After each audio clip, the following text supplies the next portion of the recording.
So it is windy. You may hear the wind picking up and dropping off. You may hear that window rattling, and you might hear things hit the roof because it's a corrugated iron roof and it makes a nice big loud bang when that happens. So that's always fun. Everything's fine. I'm inside where there's less weather, not no weather, but less weather. We are, as a state, having a bit of a weather event today. Now, I've got a little bit to catch you up on. We're going to start with the spotted Pardalote wrap scarf, whatever it is. It's a wide scarf, a narrow wrap, I don't know. This has been wet finished, so I'm going to show you the length very slowly so that you can appreciate the colour changes and have a good look at those yellows and oranges, which I love. Then we're going to move into the spots for the spotted Pardalote. A spotted Pardalote, by the way, is a type of bird.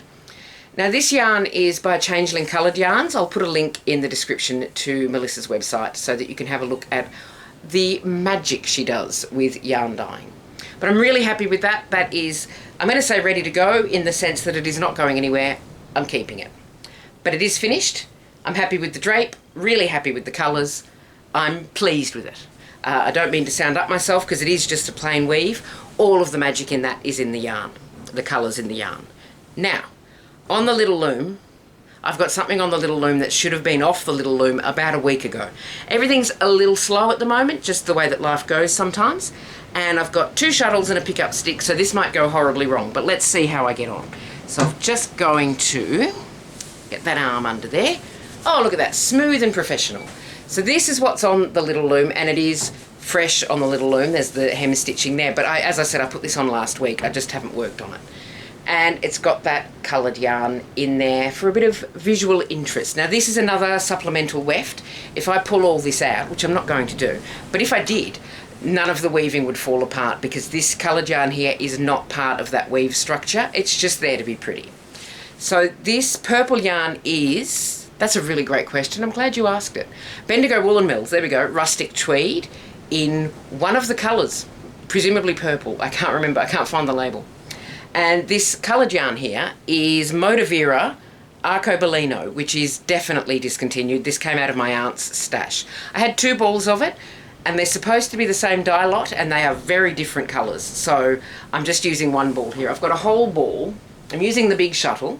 I've got a whole ball of it on this shuttle, purely because, and I'm not going to use a whole ball in this weave, but I don't want any joins in this decorative pattern because I think it'd be really obvious. So I'm happy to have joins in the purple because they will blend in, but any joins in this decorative floaty, it's not floating, it's supplemental. I said that, and I should listen to myself occasionally.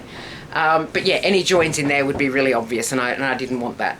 So I've got the whole ball on this big long shuttle, which is a bit overkill. Also, I couldn't find my pickup stick, so I'm using a spare shuttle, but I have since found my pickup stick, so I could swap those over if I wanted to look a little more professional, but I think it might be a bit late to worry about that. So that's what's happening with the loom. The big loom's not in play because I am sewing, because I have made, I don't know if you've noticed, my new dress.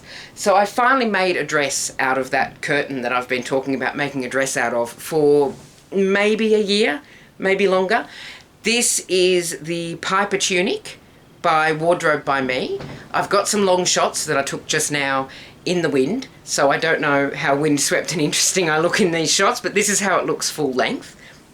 It does look perhaps a little bit nightgowny, but I think I'm going to get away with it because if I wear it in the street, then it's a dress. And the sleeves are a little bit long because I didn't add a sleeve to my toile. So I did make a toile for this because it's from a company that I've never made anything from before, so I'm not sure on their sizing. And because I only had 2 curtains, I didn't want to waste fabric because I can't get more of this fabric because I don't know when it is from. Presumably the 80s, I don't know. So yes, this was curtains. This was my aunt's curtains. But it is dressmaking fabric. It's not curtain fabric. It's not backed or lined or anything like that. I think it's just fabric she saw and liked. I'm just gently falling over. It's fine. She saw it and liked it and decided she'd make curtains out of it. Sounds like something my aunt would have done. So the tunic pattern is really good. And I'm excited about it because it's got options. You've got 3 length options with this tunic pattern. Although, like with any good pattern, you've got infinite length options, because there is obviously a lengthening and shortening line. You can take this down to the ground if you want to. You can bring it right up so that it's a crop top. I don't know why you would, but you can if you want to. There's also sleeve options. You can make it sleeveless with a binding around the armhole. You can make a sleeve that rolls up and has like a button and a placket. Well, not like a button and a placket. It does have a button and a little button placket. Placket is so fun to say. You can do it like a balloon sleeve, which I didn't do with this fabric because it's a little bit stiff and I think it would have been a bit too structured. Or this is just the straight sleeve. And as you can see, it is a little bit long, but that's fine because I do push my sleeves up anyway. There's also 3 neckline options. So this is the V-neck. There's also one that is like this but with 2 ties so that you can do that if that's what you feel like doing. And there's also one, I'm going to stand on tippy toes a little bit, with a facing under there that you put some elastic in so that it pulls it in and gives it a bit more shape. Now I did make a change to this pattern. It doesn't have any pockets. You could put pockets in, it's only side seams. I decided that I couldn't be bothered. I did think about doing patch pockets, but I couldn't pattern match the patch pockets, and I thought it was a bit visually much. I didn't have enough fabric left over to make a whole pocket and pattern match, so I didn't. Speaking of pattern matching, this has a neck facing, and I'll show you the inside there, so you can see there that that's also the right side of the fabric. A facing around a neckline is just to give it a bit more structure so that it doesn't go all floppy and weird. Just to sort of strengthen or reinforce the fabric a little bit. You see it a lot in necklines, sometimes in cuffs. Definitely if there's buttons, there'll be a facing there to just hold the fabric a bit more firmly so that it doesn't go floppy. I think I said that. In this particular pattern, this facing is supposed to be on the outside as kind of a detail.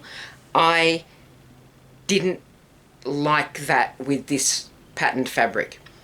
There is an example in the gallery for the sewing pattern of patterned fabric with the facing on the outside, but it is a very gently patterned fabric. It is not as busy as this. So I had 2 options with that. The first was to pattern match it, which I wasn't sure I could do with the fabric I had available, but that was one of the options. But then it would have just disappeared anyway.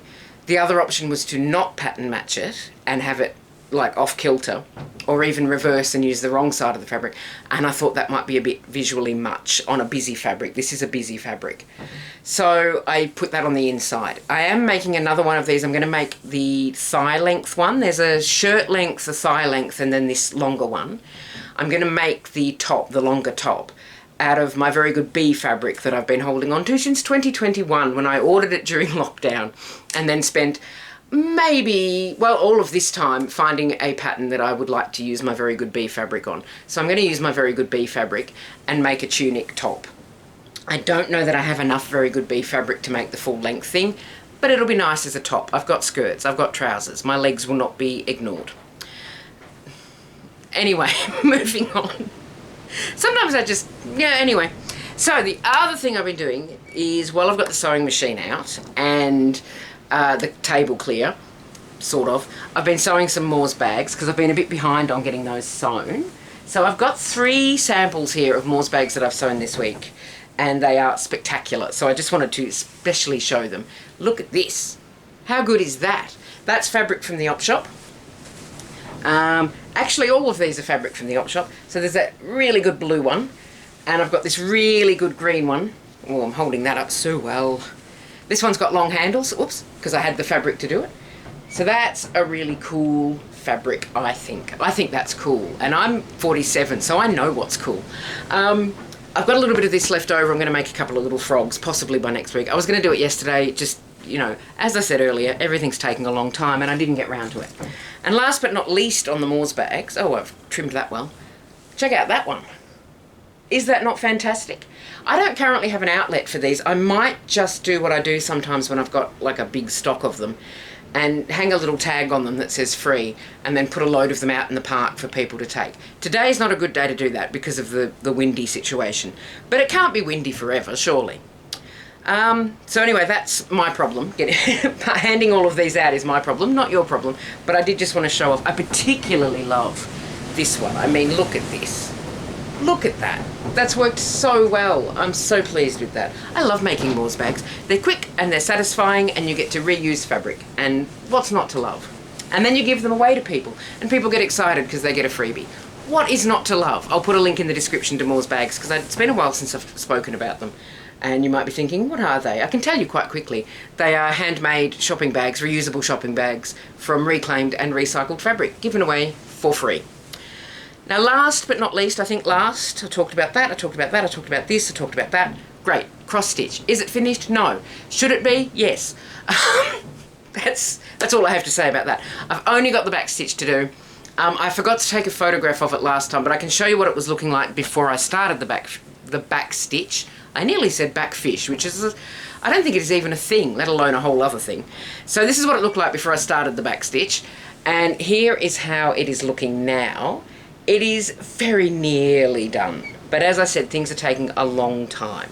So the thing about this back stitch is it's quite finicky in places because, as I said last time, and if you didn't see last video, then that's fine. You know, you have other things to do.